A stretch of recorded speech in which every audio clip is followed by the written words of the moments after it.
morning, good afternoon, and good evening for someone, to all the people who are attending this event with us, Egypt International Mining Show. Assalamu alaikum to one and all. So it is my pleasure to welcome all of you to the second interesting day of Egypt International Mining Show after yesterday's very interesting conference and sessions. So now I would like to invite our first speaker of this session, which is Sustainability in Mining and Capacity Building, Simon Morris. He is the Vice President, Global Head of Metals, Wood Mackenzie. He would talk about addressing the challenges of meeting the demand for metals as world decarbonizes. So Simon, the stage is yours now. Thank you very much, Afshin, and it's a pleasure to be with you all today. I hope you're well wherever you are in the world. So as Afshin mentioned, I'm going to spend 15 minutes just talking through the challenges of meeting the demand for metals as the world decarbonizes. So let me start with a bit of context. This is Wood Mackenzie's view of the challenge that lies ahead as the world seeks to decarbonize. Our view is that if we need to hit a 1.5 degree global warming scenario, we have to make interventions now. Indeed, I found this headline really startling when we first published it, that at the current rate of global emissions, our 1.5 degree carbon budget will likely be consumed fully by 2030, i.e. if we continue to produce carbon at the same rate today as we do for the next 10 years, we will have already been too late in trying to change course toward that 1.5 degree trajectory. So what does this mean for metals and mining?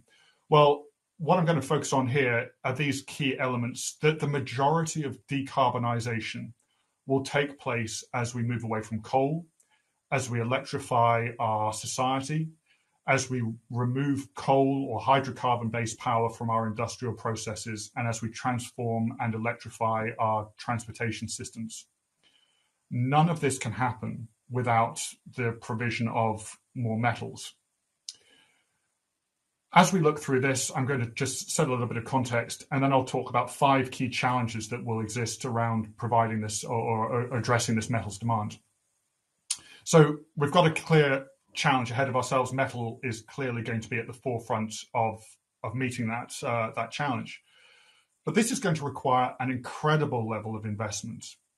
So by our estimates, we envisage about $45 trillion of capital needing to be invested over the next 30 years. This isn't obviously just in metals and mining.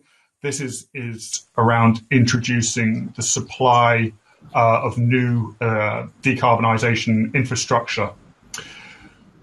Again, if I focus in on what this means for the metals industry, you'll see here our view is that about $2 trillion is going to be required to deliver new supply of those metals that are most important for this energy transition journey.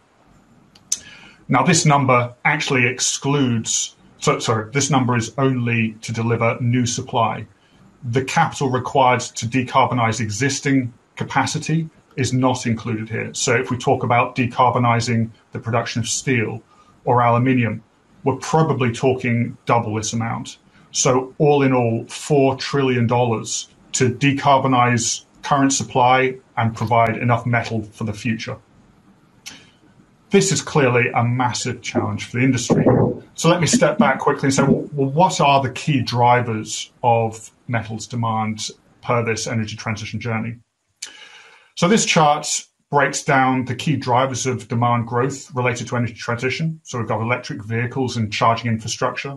We have batteries, we have solar power, and we have wind power. And then we obviously have non-energy transition related demand. What does this chart show us? Well, if we look at where we were in 2020, the amount of metal being consumed in the energy transition was really very limited.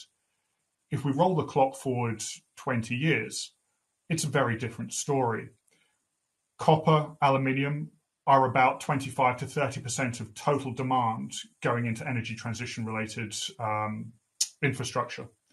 Nickel, it's closing in on almost 50% if we think about a 2-degree trajectory. Cobalt and lithium, it's a very clear story. This is about 80%, 90% in lithium's case. 90% of total lithium supply will be attributed to the energy transition. This is a fascinating change for the sector. And for me, one of the biggest headlines is clearly the role that the electrification of transport is going to play on demand. So when we talk about this, we're talking about the batteries required. We're talking about all of the aluminium, for example, that goes into the chassis, copper into the cabling. If this does continue as we expect, if we see the growth in our electric vehicles along these lines, this is going to be the major area that metals producers are going to have to think about.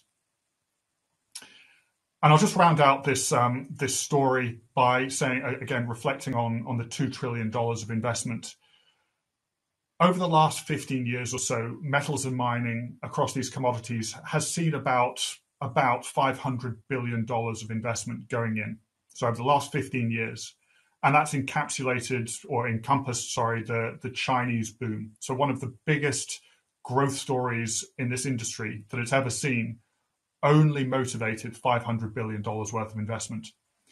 We're now talking over the next 20 years, $2 trillion, 4 times what we saw over the last 15 years. That is going to be a massive challenge for the industry. And why do I raise all of this? Because I think that there are great opportunities for countries like Egypt to consider the way that it positions itself vis-a-vis the production of and the provision of new metal supply going forward. So I'm going to now move to, well, what are the challenges that in particular are going to be faced as we look to meet this supply? And I'm doing that because I think that each of these challenges, again, presents an opportunity for disruption into the industry, for new players and new countries, new governments to really develop policy that will help motivate and stimulate this huge investment that's going to be required. So the first challenge, this is our projection, Wood Mackenzie's projection on prices over the next 10 years. We have baselined on 2021, so prices today. The key challenge here is that we see a real increase in supply over the next 2 to 3 years as withheld projects come online after the COVID pandemic as it starts to ease off. So prices are going to be depressed. This means that as companies are thinking about investing in new supply for the future, there is going to be a hesitation, there is going to be a reticence to make those big investment decisions. Prices are going to be low, the perceived returns are going to be reduced, and ultimately investors are going to be a little bit nervous. They're going to be expecting dividends to be returned rather than cash to be invested in new growth projects that maybe not are coming online for another 5 or 6 years. Unless investment happens in this critical window of the next 2 to 3 years, we're going to see a major supply shortfall as we start to really see the energy transition demand story ramp up.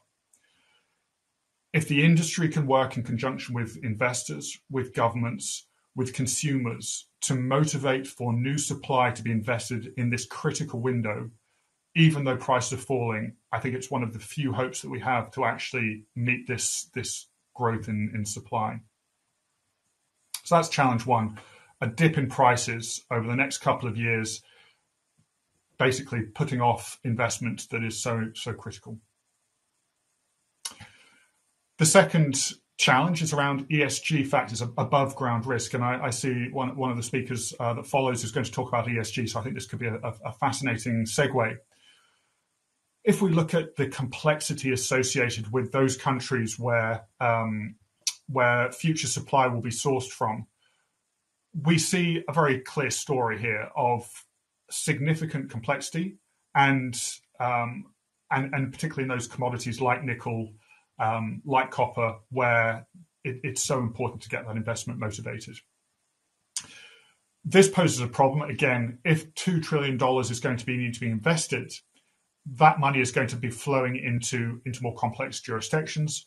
That makes it challenging for producers to justify it to their boards, to their investors, to their shareholders. There's got to be a commensurate return in terms of returns and dividends, etc. Again, which makes the value proposition a really complicated one. So I think, again, thinking about what this means for those participants in this presentation, finding a way to de-risk investment. Again, I think that partnerships is one of the most powerful ways to manage that risk. It presents an opportunity to turn what is quite a significant challenge into something that could be a great opportunity for many countries. I'll turn to the third risk now, and that's the control of supply.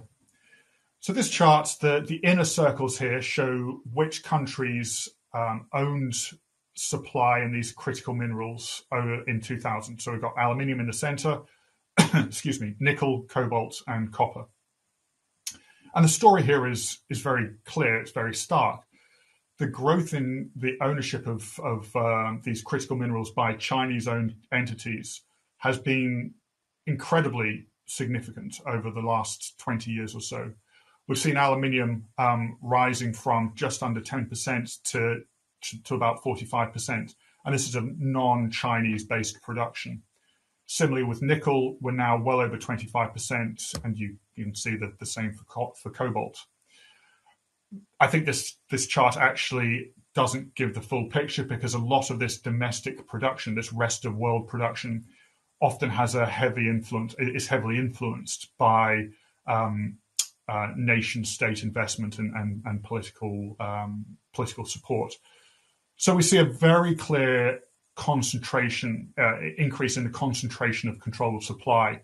And that's posing a real challenge for both consumers of metals and also the countries that are perhaps looking to secure supply of these critical minerals for their own decarbonisation journey. So there will be an opportunity for countries to really consider how they play in this supply story. Do they want to create hubs whereby they are major producers of metal? Do they want to be supporting overseas investments to secure supply for themselves? Again, I think a really interesting question that governments, that producers, that investors need to be thinking about in conjunction with each other. I have two more risks, and then I will stop and pass on to the next speaker. So the next challenge is around the role of metals in actually producing carbon in its own right. So at the moment, metal production accounts for about 16% of total global emissions. About 5.5 billion tons of CO2 every year is attributed to metal production. Now, this chart on the left doesn't actually look very interesting. It's a flat line, and you would say, well, so what? But actually, what underlines this, if you look at the change in total demand, what we're seeing here is a very marked increase in the supply of metal, but a flat carbon production. So companies are doing a lot to try and decarbonize the way that they produce metal. But actually, even doing all of that, all we're doing is standing still in terms of global emissions. So if we roll the clock forward to 2030, we still, despite all of this effort, still account for 15% of global emissions. To me, this is a huge challenge for the industry. As the spotlight turns ever more onto carbon and to global warming, the production of metals, and especially those metals that are so crucial to the decarbonisation agenda, ironically, are going to be put under the spotlight, and we've got to find ways to decarbonise metal production. Final question, or the final observation here, is looking at what role carbon pricing will play in the global supply of metals. What we've done here is model 3 scenarios based on carbon pricing of between $60 a ton of carbon through to $150 a ton carbon. Our view being that you need the world needs to be adopting $150 price limits to motivate for a 1.5 degree world. So what we're seeing here is that if those tariffs or those prices are achieved, aluminium, the the marginal cost of production, i.e. the producer that basically sets the price for the industry, will see their cost go up by 85%. So we would effectively be seeing a price rise in the clearing price for aluminium going up by almost double. This is a huge, huge challenge for the aluminium sector, for the steel sector. And to me, it presents a great opportunity, again, for governments, for those thinking about their infrastructure strategies. If the provision of low carbon power can be secured, can be created, and hubs of metal production can gather around these low carbon sources of energy, there will be a lot of money to be made for those governments and those producers who have managed to achieve that strategy. But it will also, and to me more personally, drive a far greater reduction in the total carbon produced for these metals that are ultimately so critical for the energy transition. I've covered a lot of ground here. I will stop there. I guess my headline here is energy transition can only be achieved by a huge investment in metals.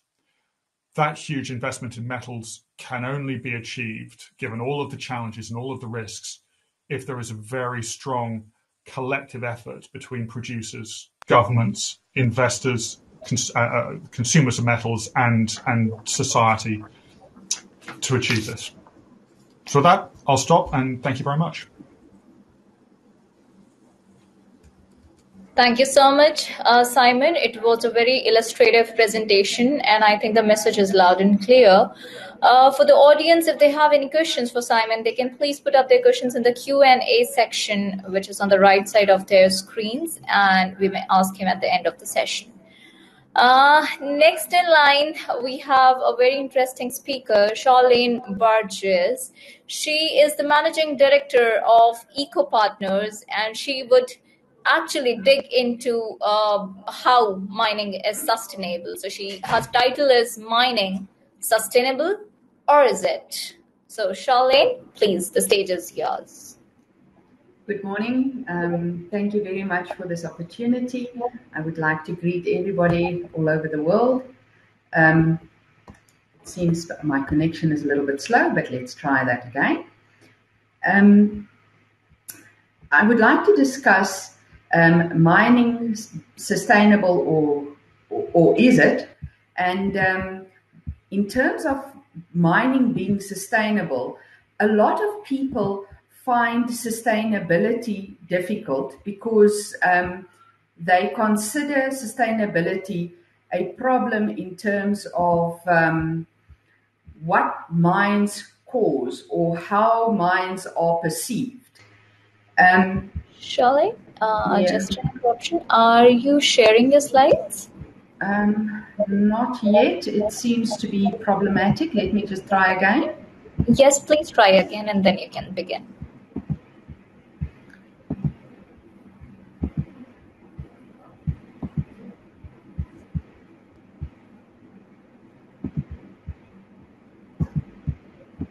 Can you see the slides now? Yes. Thank you. Full screen, please. It doesn't want to move. Let's try again. Yes, it's great. Good. Can you see the slides? Yes, we can. Can you change them? Yes. Right. Yeah. So I would like to discuss the way that we obtain resources. And there's only two ways to obtain resources, primary resources. You either mine them or you grow them. Now, when we look at primary resources, it needs to be dealt with in a sustainable manner. Now, I would like to raise a challenge to you. Who can find the mine in the city? This is a map of Paris. And here you can see it's the Eiffel Tower. It's a current map of Paris. So can you spot the mine in this city? And I'll make it a little bit easier. Here you can see Gare du Nord on your right-hand side. And still, it's not that visible. So the mine that we're referring to sits on Montmartre, which is up these stairs. and depending on the author who wrote, either 130 meters or 128 meters above Paris, you can see this view from the top of the Sacré-Cœur. Now, if you look at these pictures, then you tell me, but there's no mine. Because Van Gogh in 1886 painted this picture from the top of the Sacré-Cœur. And he also painted this picture of the mine. Note the windmill on the left-hand side of the picture, and here you can see the windmill at the top of Montmartre. So clearly, the visibility of mines disappear over time when development takes place. So if we look at the Sacré-Cœur today, it doesn't look like the same picture that Van Gogh painted. And the point I'm making is that environmental impacts of mining are often seen as visual. There's dust, there's vibration, stormwater issues, vegetation clearance and erosion. Now, these things Mother Nature deals with. So if you look at volcanic ashfall versus dust, Mother Nature has a solution.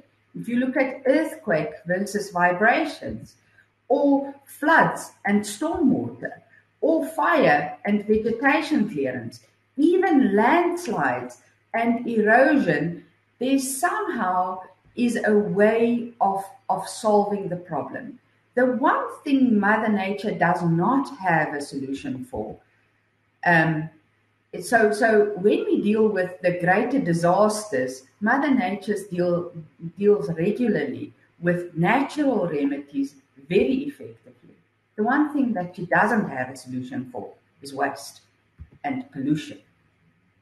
And when we deal with waste and pollution, in terms of the mining industry, we deal with mine dumps or tailing storage facilities, slimes dams, residue deposits, waste dumps. We all call them different names. Now, this is the material that is removed in order to reach your target commodity or your mineral ore. The more valuable the commodity, the more waste we tolerate, and it's still viable to mine that commodity. So if we look at industrial minerals like sand or gravel and clay, they typically have very little, small or no waste dumps, whereas precious minerals like gold, platinum and diamonds have very substantial waste dumps. So I've provided this graph to show you, if you look at the value per ton on your left-hand side, and at the top, the concentration of the mineral in the Earth's crust, what you will see is the lower the higher the concentration of mineral in the Earth crust on the left-hand side, the lower the amount of waste we generate. And the lower the Earth's the mineral's concentration in the higher the lower the mineral in the Earth's crust, the higher the amount of waste that we generate. So you will see that in terms of industrial minerals, we create little waste, whereas precious minerals on the top right, we create a lot of waste. So in diamonds, for example, we create 100 tons of waste for every 5 carats. In gold, 4 grams of gold makes it viable to mine 1 million grams of waste. In terms of feldspar, we can see that we create limited waste because it is a lower value commodity, similar with silica. And if we look at sand, there's almost no waste created. We rehabilitate the entire system. And with pebbles, you can see that we select the mine site very specifically, and there's zero waste in this picture. Now, the challenges we have with waste is that there's a cost to environmental restoration and a risk to public health. There's losses in terms of process inefficiency, and we lose materials to landfill, even though we just heap it up on mining sites. it causes greenhouse gas emissions. And the diversity in material composition makes the upcycling of these materials very difficult. So let's look at certain strategies that we can follow to make mining more sustainable. There's, in my view, in terms of our research, there's very specific types of waste strategies that you would follow for different types of minerals. As I've indicated, the industrial waste minerals have a different type of a strategy than you would follow, for example, with the minerals associated with higher value. You can limit waste by total consumption. You can select it. You can select a specific mining area. You can limit waste by cluster, by extending the process, and by maximizing the resource value. So if we look at the waste ratio versus the grade ratio, so how much of the mineral you can obtain versus how much waste is generated, we see if we limit waste by total consumption, we are actually reducing the waste that we generate, like with pebbles, where we reduce the waste by choosing a better mining area. If we limit the waste by cluster or aggregation, what we are doing is we're providing corridors, feeder corridors, where we can bring in stranded deposits, and we can generate an ideal corridor where we can upcycle, beneficiate, support industry. Now, in South Africa, we have mines in Vuurstrift, Lakesson, Williston, and Steenkop, which would not be viable if we had to mine these minerals, picturestone, quartzite, shale, and pegmatite by themselves. But because we can aggregate these in an industrial mineral corridor, it makes that a viable solution. In terms of quartzite, pegmatite, and shale, you can see that we can limit waste through a corridor or aggregation. Then we can extend the process, and this is very typical, for example, when you use granite or dimension stone, where you can use the primary product, which is strips or slabs or lintels, and then make smaller and smaller products like building blocks, or use for construction site in road support and drains. Then lastly, what is the solution in terms of our high-grade minerals, diamonds, platinum, and gold? Here you can see we can limit the waste by maximizing the resource value. And the way we do that is by going after our grade control so that we make our mines smaller and more effective in terms of our resource value. So when we limit waste, we use our resources more responsible, which makes our mining more sustainable. And that is me.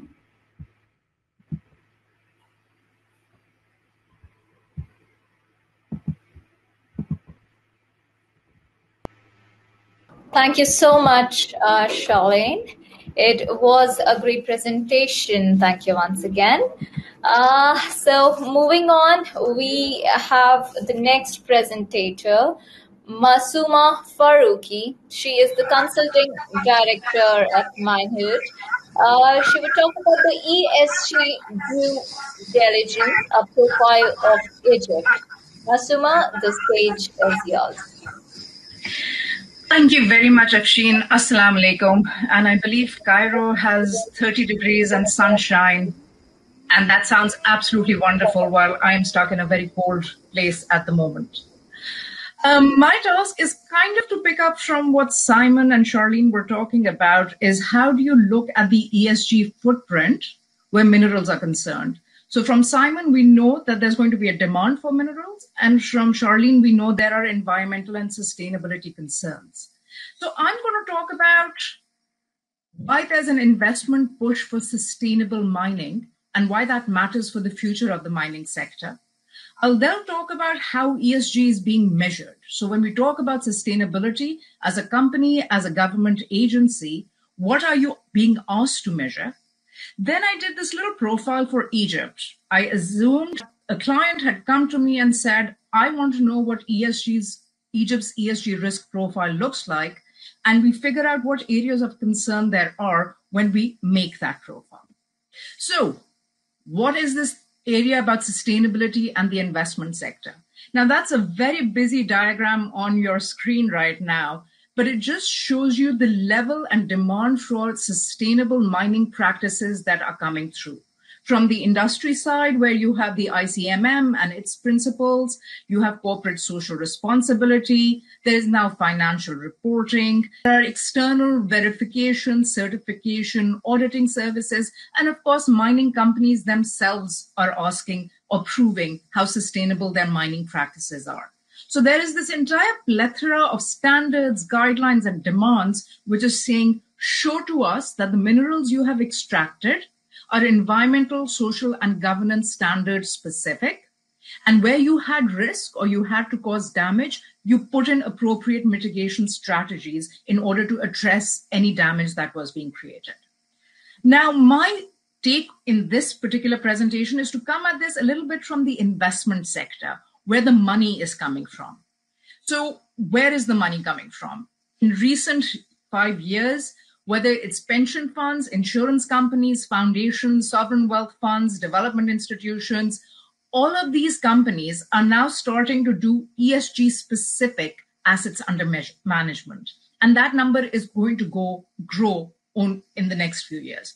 So here's just a simple look at how that amount of money is increasing. And compared to 2015, by 2020, you can sort of see this is now already in billions of dollars, and it's projected to grow further. The bull market average for 2025 is ESG assets will account for 35% of all global financial investment flows. And it's not just the global money. You're not now getting stock exchanges mandating ESG requirements. You have them in Africa, Asia, Europe, South America. So this is not a Europe-specific thing. You're looking at this from a global perspective. And I believe the Egyptian Exchange has also introduced guidance on reporting on ESG performance in 2019. So the demand from the investor sector saying, show us how are you mining sustainably is growing and will continue to grow.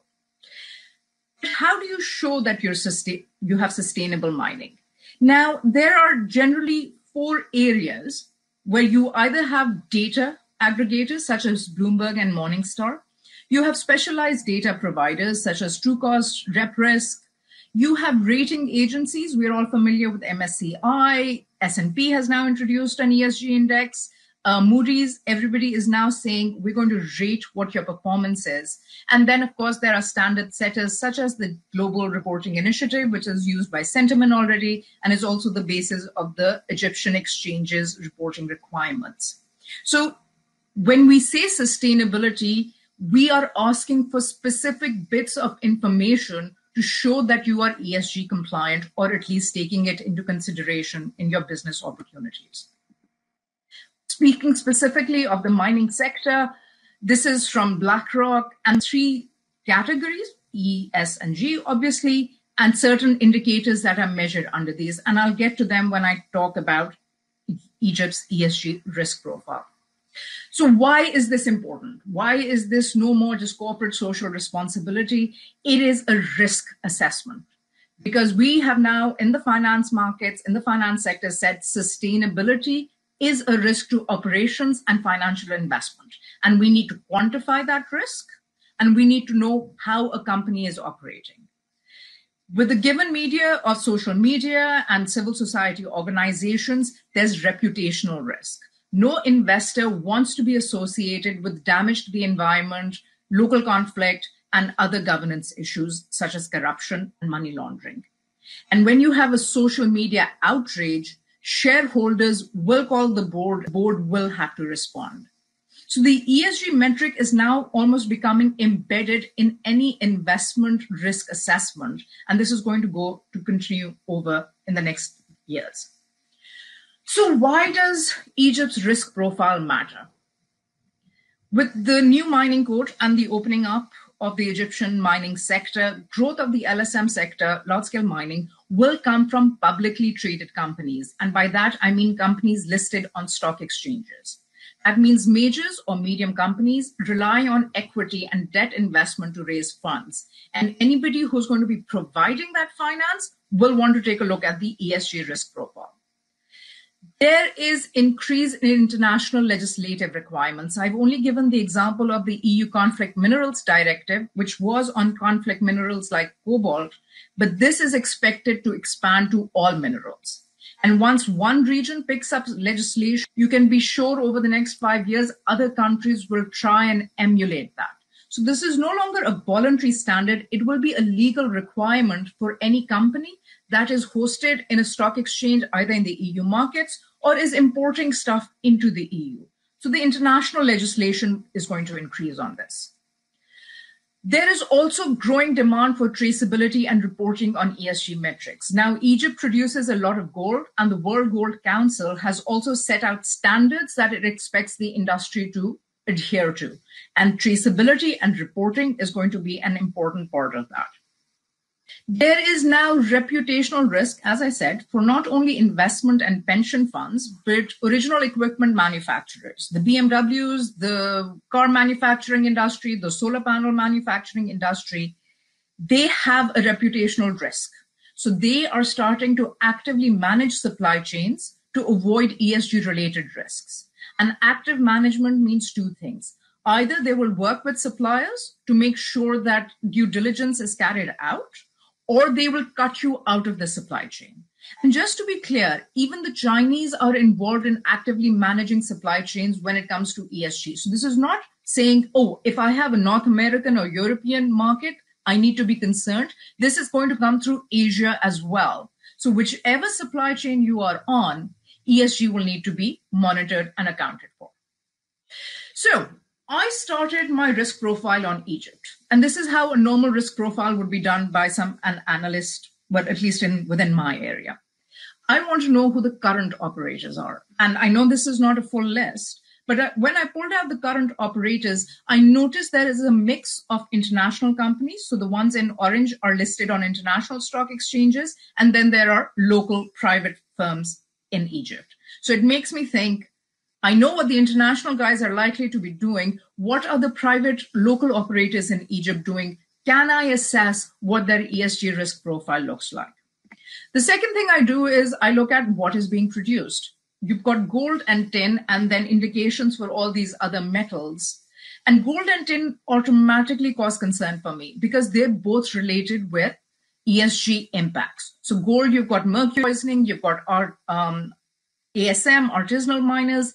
Tin has also been used with conflict. So those two metals are already getting my red flag up. And I'm like, okay, you're producing two metals that are linked to ESG risks.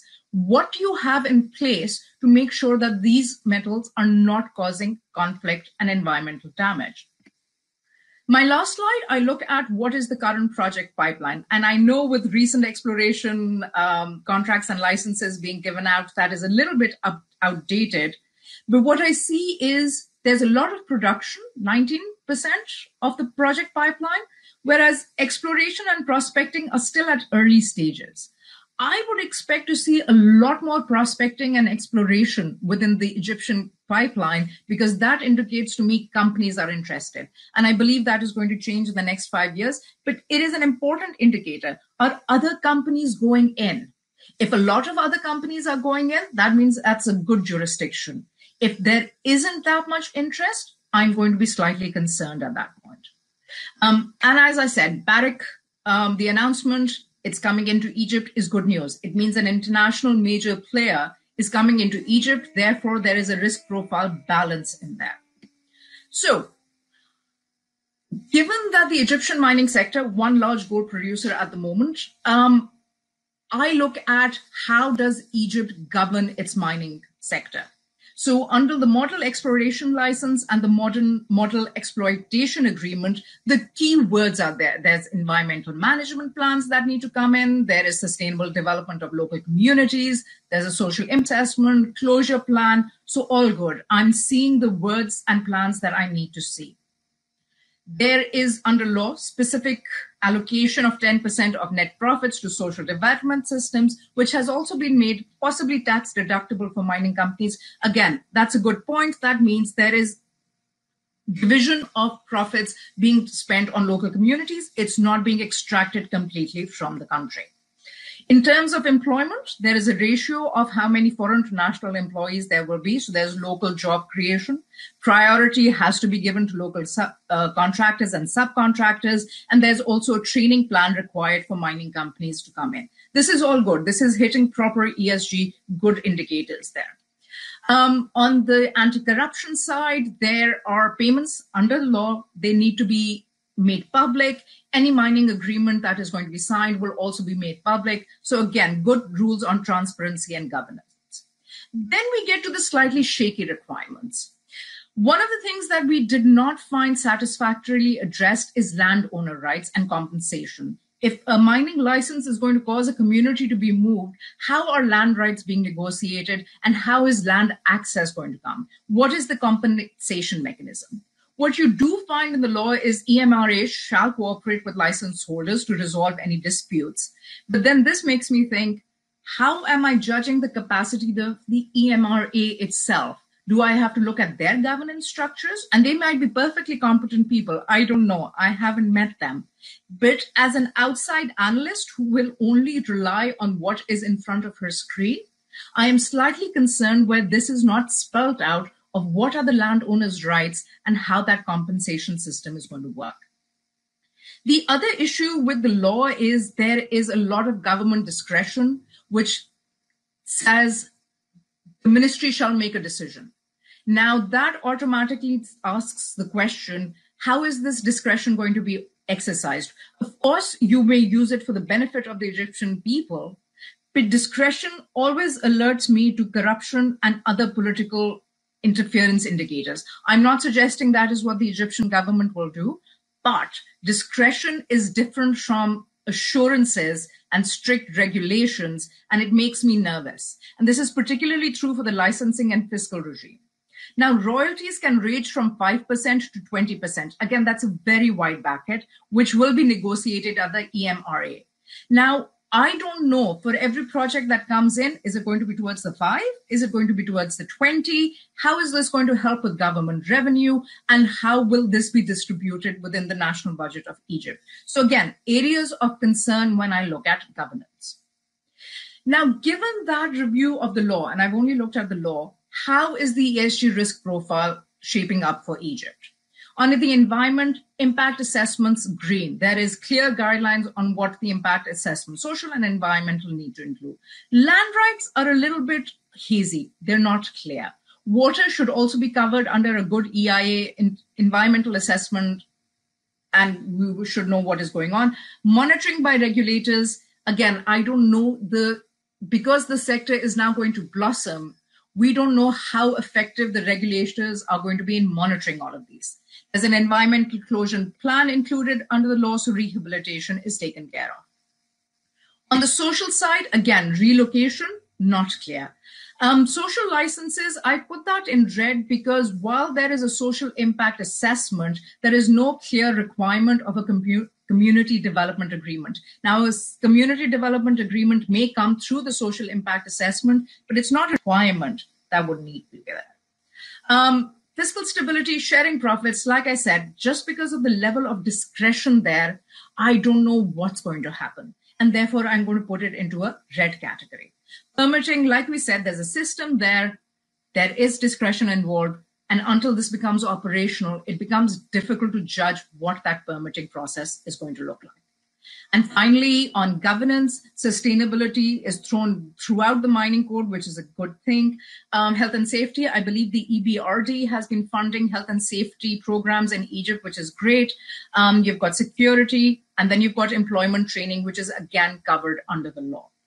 So given all of these things, I thought, let's take an example. And If there are people from Sentiment, all respect to you. This is just one example that I could pull out from Egypt. And I looked at your sustainability report from 2019. And the lovely thing about the report is it lists all international standards that they are following. It sort of says we have GRI, we are looking at the UN guiding principles, we have the conventions. So the report itself looks good. It provides information. Now, some of us in the ESG area are cynical. So I said, that is what Sentiment says it's doing. What do other people assess Sentiment's performance as? And I get this. This is from Sustainalytics, which does company ESG ratings. And you can see Sustainalytics has put Sentiment in a high risk area. Now, that's an interesting thing between what you think or you say you're doing and how that is being perceived by other people. There is a gap in there, and I'll get to why that gap is there. Right. Final slide, final conclusions.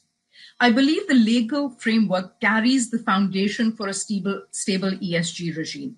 Just because the mining sector is now going to expand, how this is going to be implemented, where we see the evidence of implementation, that is going to be of where the profile is going to get built. Given that the Egypt Exchange has now set an ESG company reporting standard in line with GRI, great. Companies will need to be trained and build competencies in getting this right. Just because you have a template doesn't mean the reporting will be to a high standard. And the more competency you build in this, the better the ESG profile for the sector. Historically, the oil and gas sector has been the main source of international analysis for ESG. Now, the Egyptian oil and gas sector is very different from its mining sector. The mining sector is going to be led by the private sector, by mediums, by majors. Particular attention should be made of building the ESG profile for the mining sector, so it's not confused with the oil and gas sector. And pay particular attention to gold because that will be the major export from Egypt. So what is involved in ESG and gold needs to be looked at. Beware of greenwashing. We have so many statements from so many CEOs saying we really care about the environment, and then they cause mercury pollution in the local waters. Statements are no longer sufficient. Evidence is required. You need to show what you have done and how you have done it. There needs to be a public commitment to international guidelines and standards. And as my second slide showed, there are plenty of international guidelines and standards for you to be looking at. In terms of greenwashing and evidencing, encourage the extensive use of third-party assessments and audits. And there are plenty of these around. When a mining company says, hey, look how great we are, we tend to go, I wonder if you're really that great. But when an auditor comes in and says, we've spent 3 months on their mine site and we can say they are great, we're more likely to believe that. And that reassures investors. So yes, do your own reporting, but move quickly as you can to third-party assessments and audits on ESG metrics. My final slide, reporting, reporting, reporting. It doesn't matter what you do unless you're reporting on it. Being so far away from Cairo, I cannot judge what the on-the-ground reality is. The more information you put out there, the more I know where you are, and I can adjust your ESG rating. So report, report, report, and report to an international standard as best as you can. And that, Afshin, is me done.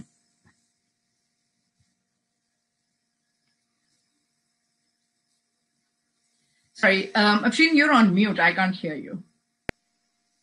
Yeah. So, Masuma, thank you very much because that was an enthralling presentation by you. I was very gripped to your presentation. I was just making how much I can gather through your presentation. It was way more informative. Thank you so much for that. Moving ahead, we have next speaker with us, Dr. Salah Badr. He is the mining advisor, and he would talk about the Polytechnic Education Initiative. Dr. Salah Badr, the stage is yours. Yeah, thank you, Afshin. Yeah, thank you for giving me that chance to give another side of the equation in mining industry in Egypt, which is training and educational part. I'll start with my presentation. Let me go there. Yeah.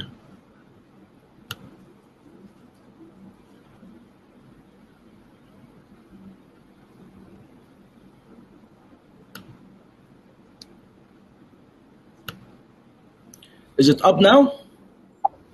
Yes. Okay.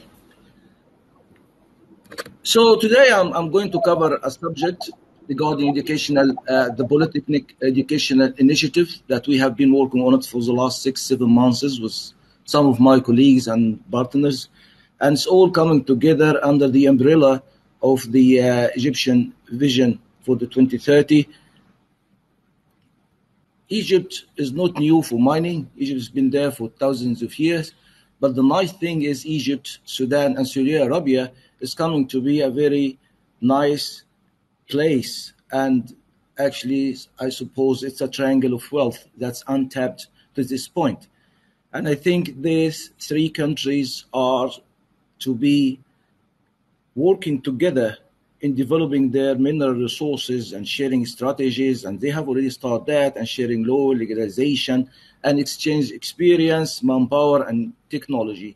Egypt is sitting there, and it has a very vast amount of facilities for training and education, and it can help all the parties sharing this triangle.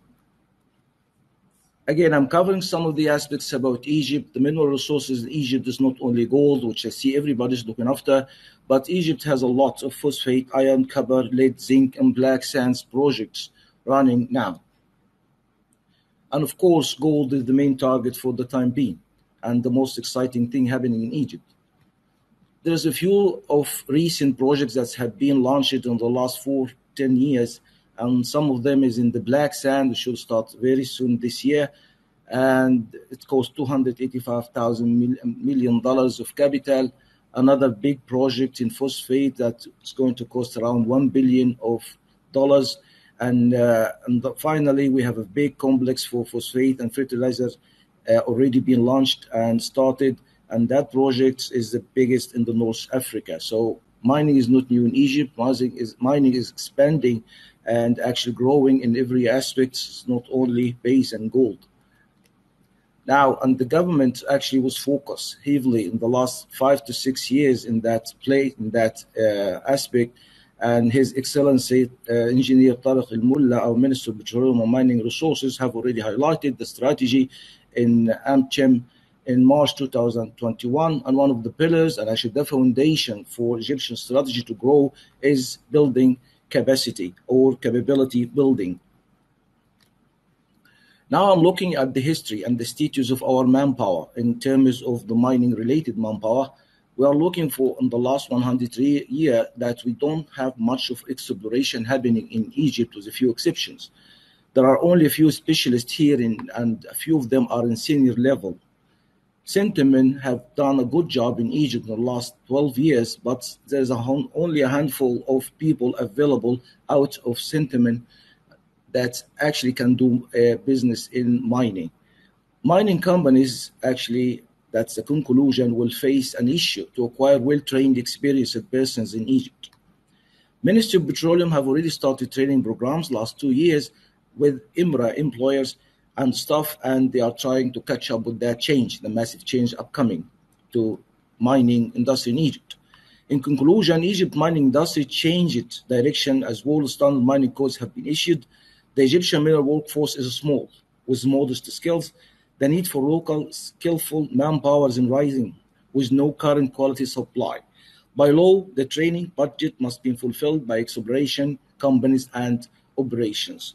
That's how it looks like for now. And we actually started looking for a roadmap to overcome and bridge that obstacle. We had to get prepared. So the answer was a mining training facility, specifically for mining in Egypt, to target technicians, geologists, engineers, and serving exploration tasks for now and operating mines. This facility will serve current Egyptian mineral force and expected manpower, our newcomers, and also MENA area all around.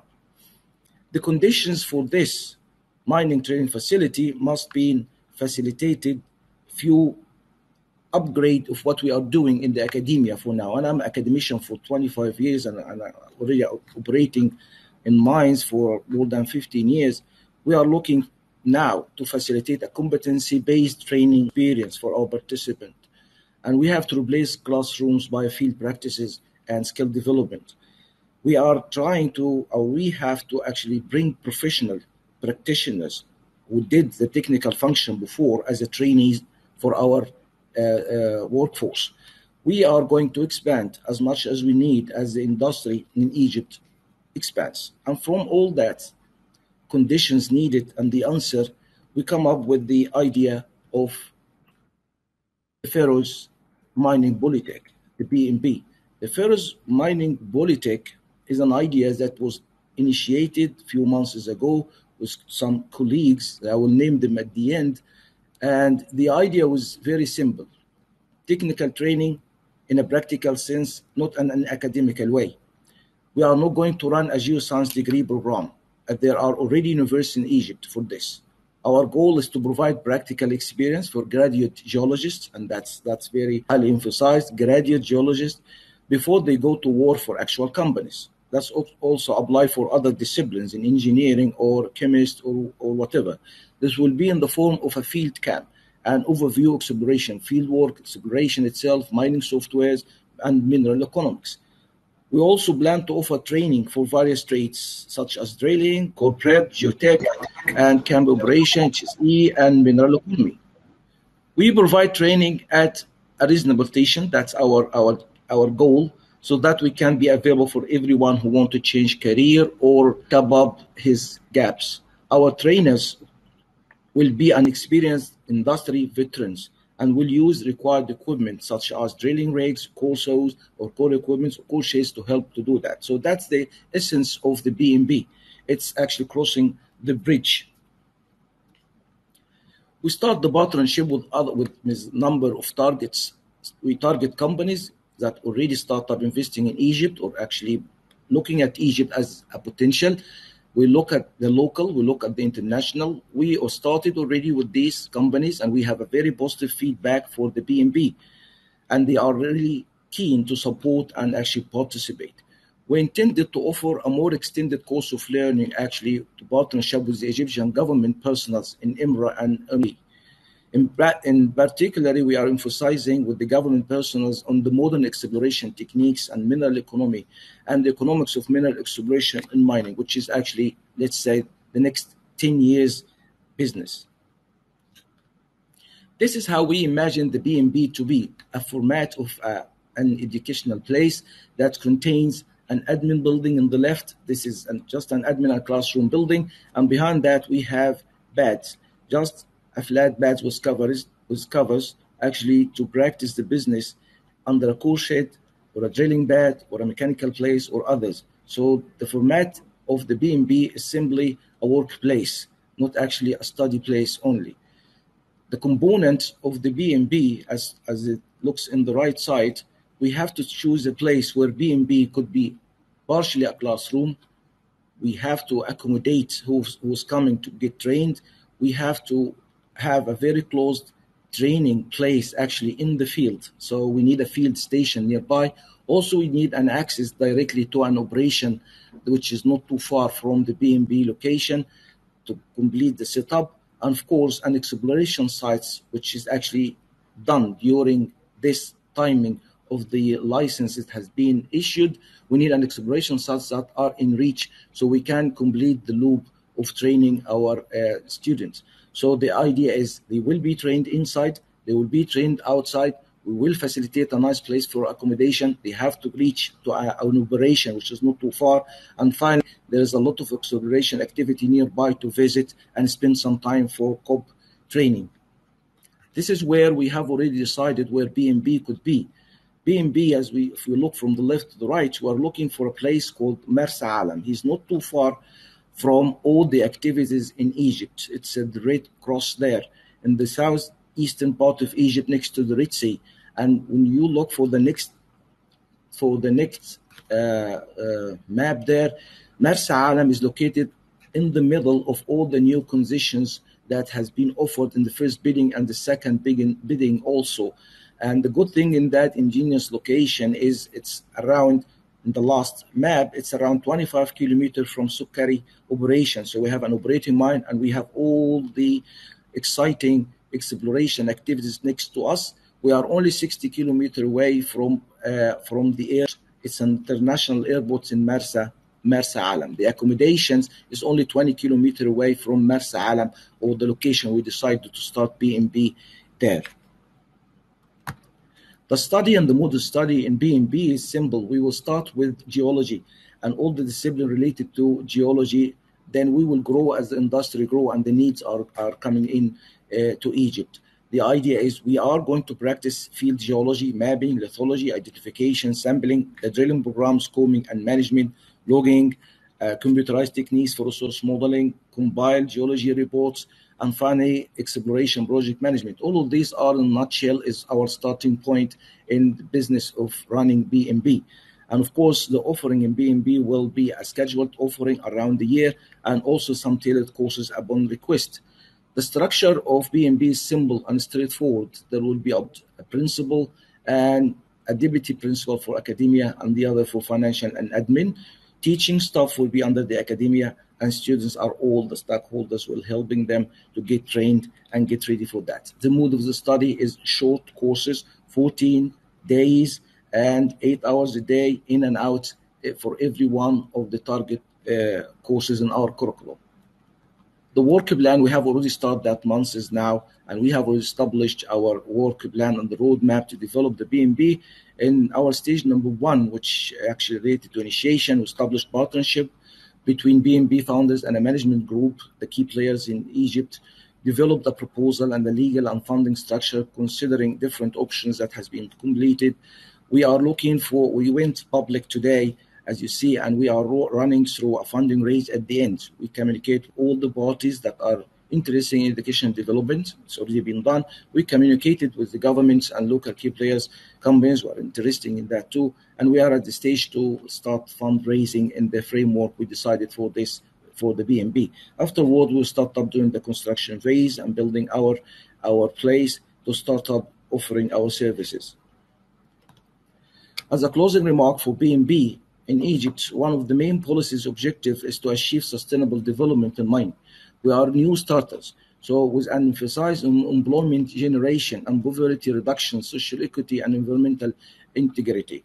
Egypt is starting its mining industry today in gold and base metal. Innovation and training, especially training and research, has a unique opportunity to join the growth at this early stage. The government is seeking green mining as initiative for the green economy in Egypt. B&B actually is criteria is to fit onto the strategies that Egypts are looking after and trying to build for the upcoming generations. That's actually concluding my presentation. Before I close, I must thank my colleagues who have been with me for the last 6 or 8 months. Among them comes Mark Campbell, AKH CEO. He's been with me in the development of the initiative, and actually by advice and support and adopting that initiative. Also, all my thanks go to my colleagues in Gold Pyramid Group, Mustafa and his colleagues. They also give me the chance to present this, to be presenters in the EMS, and also they have been supportive on all aspects of the development. So thanks goes for you and for all my colleagues, and hopefully we could be online very soon and support our targets in the Egyptian mineral industry. Thank you very much, Afshin. Thank you so much, Dr. Salah. It was very informative. And I'm sure if anybody has any questions for Dr. Salah, they can put up in the Q&A section, or they can directly contact him through emails. He can drop his contact details for you. And even for the previous speakers, if the audience have any questions, they can always let us know through the Q&A section, and we will direct those questions to them. Next in line, we have one more very interesting speaker for this panel, for this session. He is Jack Grad. He is the head of foreign trade for the Polish Investment and Trade Agency. He would basically talk about the Polish machinery and the kinds of Polish machinery that could be very helpful for the Egyptian mining industry. So Jack, the stage is yours now. Hello, Afshin. I hope all can hear me and see me very well. Is that right? Yes. Okay, thank you, Afshin. Thank you to the organizers. Thank you to all the honorable guests, listeners, and a big thank you to all the previous speakers from this panel. I have to say, I really admire your level of expertise, and I have learned a lot listening to your presentations. I think my presentation will stand out a little bit because my role here is a little bit different. I have to be frank and honest with you. I'm not an expert in mining industry. I am, as Ms. Afshin has mentioned, I'm the head of the Foreign Trade Office in Cairo for the Polish Investment and Trade Agency. And my job is simple. I want to put a message today in front of you. And the message is that if you are in the mining sector, working in international relations or business development, or you're a technician or engineer, you're purchasing or import department, the message I want to share with you is that Poland, as a European country, as a mining country, has machinery and equipment for the mining sector, and we are really interested and ready to cooperate with Egyptian partners to develop their mining projects in Egypt. And today I wanted to share with you just a small presentation let me just share it.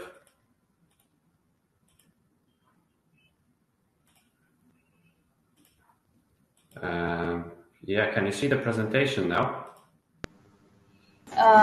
Yes, we can see it now.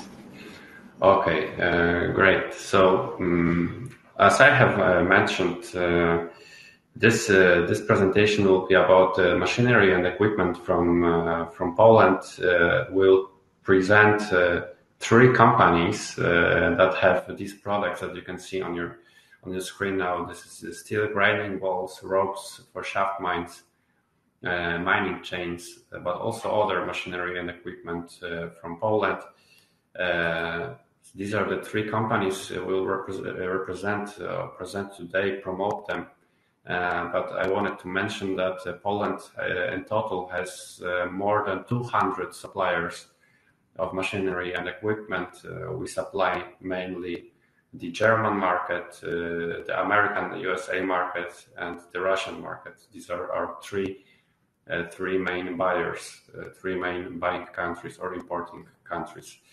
Before I move on to the equipment, I just wanted to introduce to you who I am or who I represent. I represent the Polish Investment Trade Agency. It's a part of a Polish Development Fund group. It's a group of companies or government agencies whose role is to support Polish business and to connect Polish business with business abroad. We can kind of say we serve as economic embassies. And it is worth to mention that our work is non-commercial. So we are not commercial agents or we are not the middlemen. Our job is to promote Polish companies and Polish business and connect them with partners from other countries. And we achieve this through our web of offices. We have more than 60 offices all around the globe. Myself, I'm the head of the office in Cairo, in Egypt. Later in the presentation, you'll see my contact details. I'm very happy to meet you in Cairo. As Ms. Masuma earlier has mentioned, today we are enjoying a hot and sunny weather.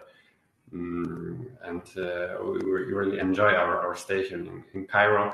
And moving on to the details. The first company I want to present to you is the Kodowni company. The company was founded in 1990.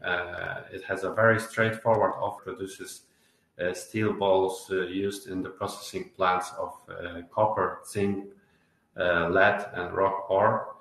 I will not go into much detail in this presentation. As I said, I'm not the expert in that. But through this platform, through the Egypt International Mining Show, but also using other different means of communication, you can directly contact each of the companies. Ms. Paulina Kodownik, who is the owner of the company, is currently on the platform. She's happy to meet with you and speak about the possibilities to enter the Egyptian market. And the second company is the Seal Trade Company. It produces flat steel rubber balance or tail shaft hoist ropes for kappa friction winders. It's a Polish concept with a really long story. The manufacturer is based in Poland using the ISO's quality system control. It has produced more than 200 kilometers or 2,400 tons of the ropes, used also in Africa. You can also contact Mr. Marek, who is using the platform. He's ready to meet with you and talk to you about the possible cooperation. And the third company, it's called Phasing Company. It produces chains, assemblies, and links for mining industry. To not take too much of your time, I just wanted to put this one message in your head that Poland has a long tradition of mining. We are a mining country, and we have more than 200 companies in Poland who produce machinery and equipment for the mining sector. Today I have just shown you 3 companies. Is just a small excerpt from our offer. And if you're interested, as I have mentioned, if you work in international relations at your organization or business development, or you're a technician or engineer, you're looking for technologies, please feel free to contact us. We are also ready to meet in Cairo. We have our office in Nile City Towers, and we are happy to connect you with Polish producers so that you can establish cooperation. We only recommend verified companies serving as an umbrella for the Polish business here in Cairo. And thank you very much for your time. Thank you to the organizers again. And I wish you all a very fruitful event here at EIMS. Thank you. Thank you so much, Jack. It was a very short and precise presentation by you. Thank you so much. But I would now request the audience to, if they have any further discussions with the other Polish companies who are at the exhibition booth under the name of PAIH, they can definitely go and meet those companies to discuss their future perspectives regarding business. So yes, definitely. This was a great session. I think a lot of audience would be interested in the presentations by the speakers of this session. So if you are able to upload those in the handouts, please do upload your presentations. Else you can send them to me on email and I would be happy to upload it for the audience to have a look at it. Thank you so much once again, all the panelists of this session. It was very wonderful being with you in this event, and I would look forward to interact with you more for the future events. Thank you so much to all the speakers. If anybody would want to add something to this or have any questions to put forward to any of the speakers, you're free to do so. Okay. Thank you, Afshin. Thank you. Thank you. Thank you, Afshin. Thank you. Thank you very much. Thank you. Okay, bye.